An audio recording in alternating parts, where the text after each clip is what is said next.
Frères et sœurs, je suis heureux de vous faire cette vidéo. Avant tout, pour vous souhaiter, pour qui ce ne serait pas encore fait, une très très bonne année. Une année qui comporte la bénédiction de Dieu sur nos vies. Alors, j'aime à rappeler que la bénédiction de Dieu n'est pas toujours au premier abord ce à quoi nous nous attendons. Parce que parfois, on veut que la bénédiction de Dieu se décrive comme des choses qui nous fassent du bien, bonnes, immédiates. Vous savez qu'on est dans la société de l'immédiateté, la société de l'éphémère aussi. Les réseaux nous portent, vous les jeunes vous savez, les réseaux nous portent à vivre des moments éphémères. On met un message, il disparaît, si on l'a pas réécouté, si tout va tellement vite. Mais la bénédiction de Dieu est un chemin en réalité.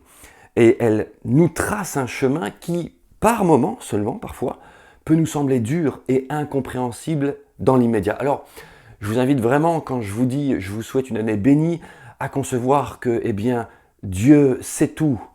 Je veux juste terminer ce chapitre de cette vidéo en disant ceci.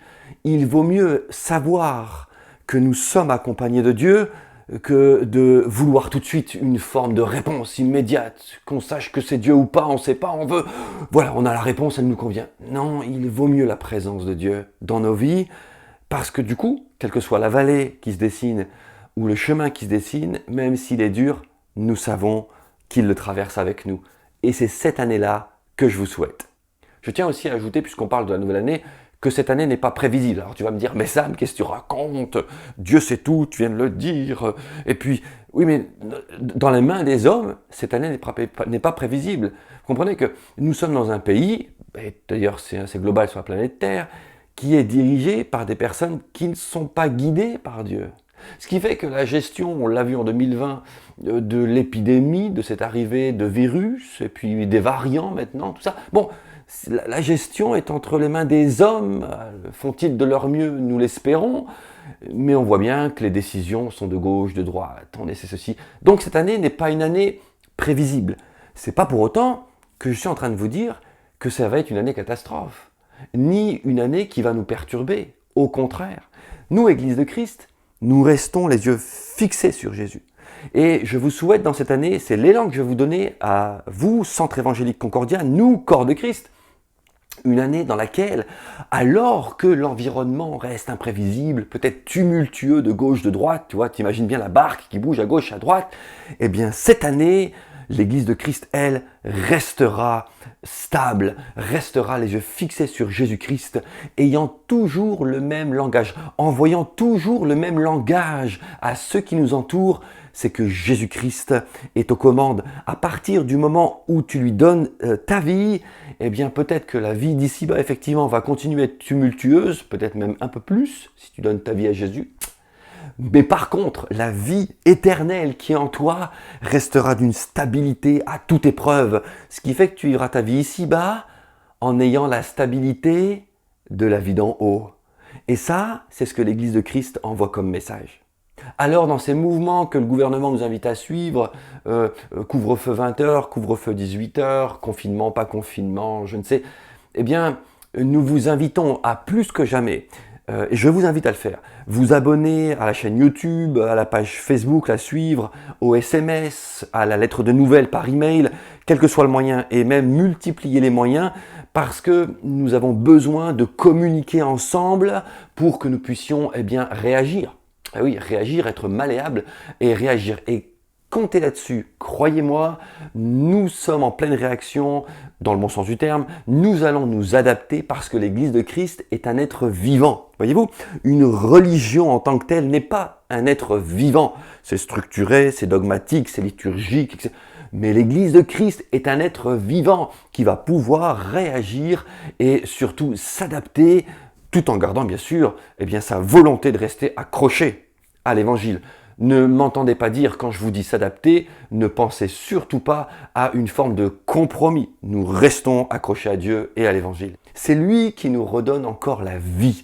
Et c'est toute cette vie que je vous souhaite pour cette année. Nous continuerons donc à être fixés sur l'essentiel dans cette année avec la volonté de croissance personnelle pour chaque personne, chacun d'entre vous.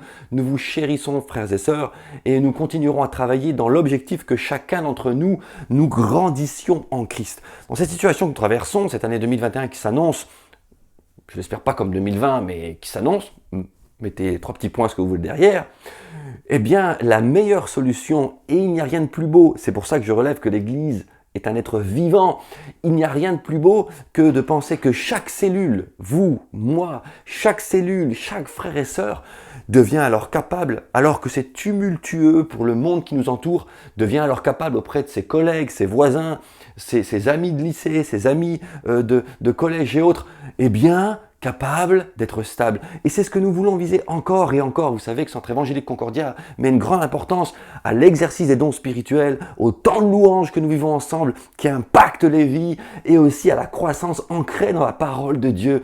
Pourquoi ? Pas parce que ça viendrait consolider le Centre Évangélique Concordia, en aucun cas. Non, parce que le corps de Christ s'en trouve renforcé, et nous grandissons en lui, chacun d'entre nous.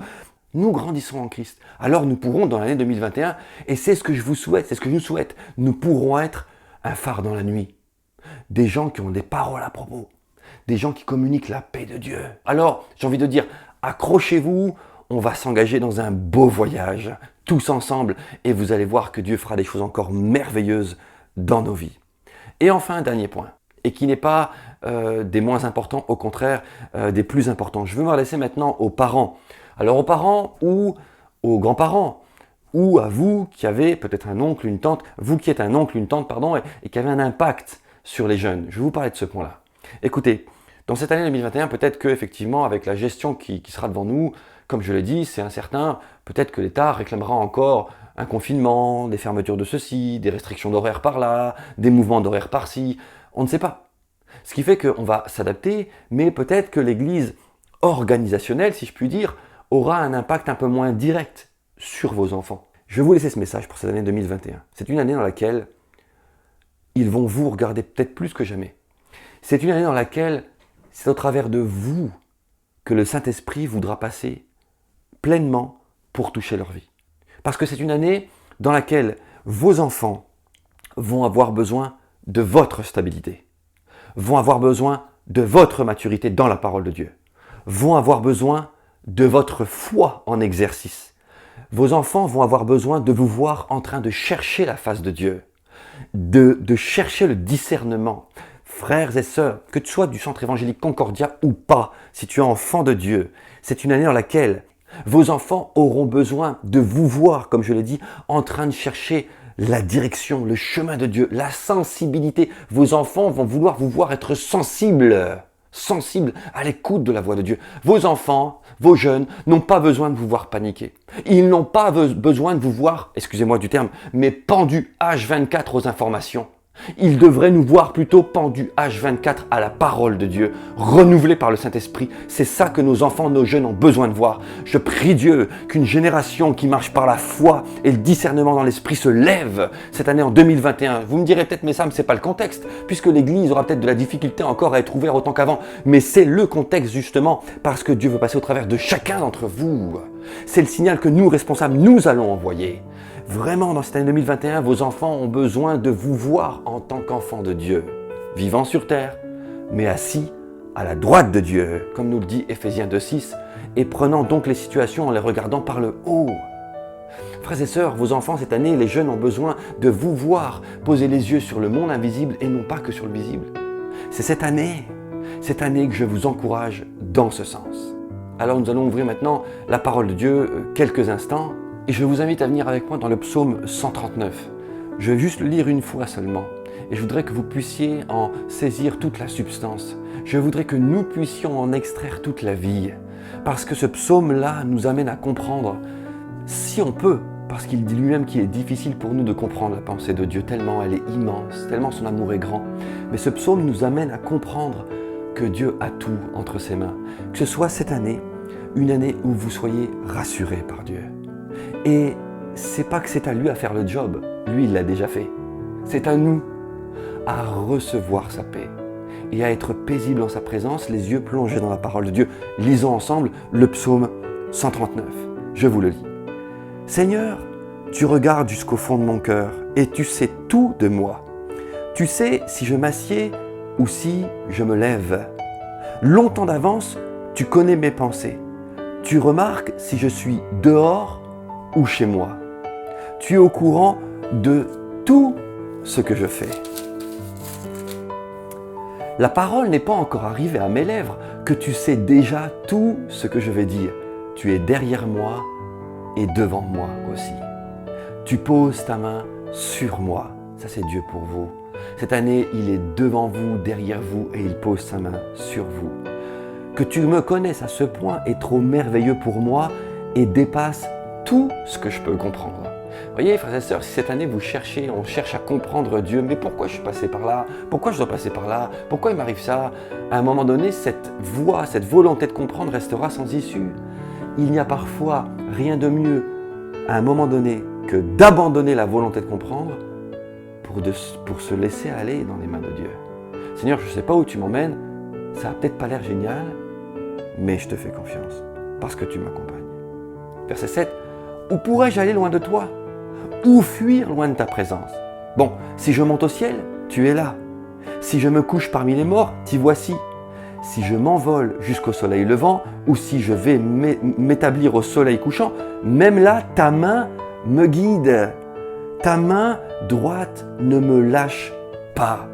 Ta main droite, l'autorité de Dieu, ne me lâche pas. Prenez-le pour vous comme un élément prophétique de cette année. Ta main droite, donc, ne me lâche pas. Si je dis que l'obscurité m'engloutisse, qu'autour de moi le jour se fasse nuit, pour toi, l'obscurité devient lumière. Vous imaginez ça? L'obscurité, peut-être tu passes par des moments sombres, parce que Dieu est là, ce qui était obscurité devient lumière. Aussi blanc que la lumière qui m'entoure devient lumière. Et la nuit claire comme le jour, ténèbres ou lumière, pour toi, c'est pareil. Écoutez bien ces paroles, frères et sœurs. Ténèbres ou lumière, pour Dieu, c'est pareil. Que ce soit grave ou pas, que la nouvelle que vous entendiez soit grave ou pas, pour Dieu, c'est pareil. Il a déjà agi sur vos vies. Il a déjà posé sa bénédiction sur vous. C'est toi qui as créé ma conscience, qui m'as tissé dans le ventre de ma mère. Seigneur, merci d'avoir fait de mon corps une aussi grande merveille. Tiens, commence l'année en te disant ça. Commence l'année en te disant que tu es vachement génial. Tu es une grande merveille. Dieu t'a fait, mais à merveille. Aucun défaut. Full option, comme dirait quelqu'un. Ce que tu réalises est prodigieux. J'en ai bien conscience. Mon corps n'avait pas de secret pour toi quand tu me façonnais en cachette et me tissais dans le ventre de ma mère. Quand j'y étais encore informe, tu me voyais. Dans ton livre, tu avais déjà noté toutes les journées que tu prévoyais pour moi, sans qu'aucune d'elles ait pourtant commencé. Je répète et je termine. Quand j'y étais encore informe, eh bien, tu voyais dans ton livre déjà. Tout est écrit pour vous, frères et sœurs. Et sachez bien une chose, c'est que Dieu écrit à votre égard des bénédictions. Dieu écrit à votre égard des plans de sagesse. Alors des fois on en sort, on se dit Seigneur, mais pourquoi? Reviens sous la bénédiction de Dieu. Ce que Dieu a écrit dans ton livre, dans son livre pour toi, toutes les journées que tu prévoyais pour moi, sans qu'aucune d'elles ait pourtant commencé. C'est avec ce texte que je vous souhaite une merveilleuse année. C'est avec ce texte que je vous bénis. Regardez cette vidéo si vous le désirez, partagez-la, accrochez-vous, nous allons partir dans un sacré voyage. Que Dieu vous bénisse.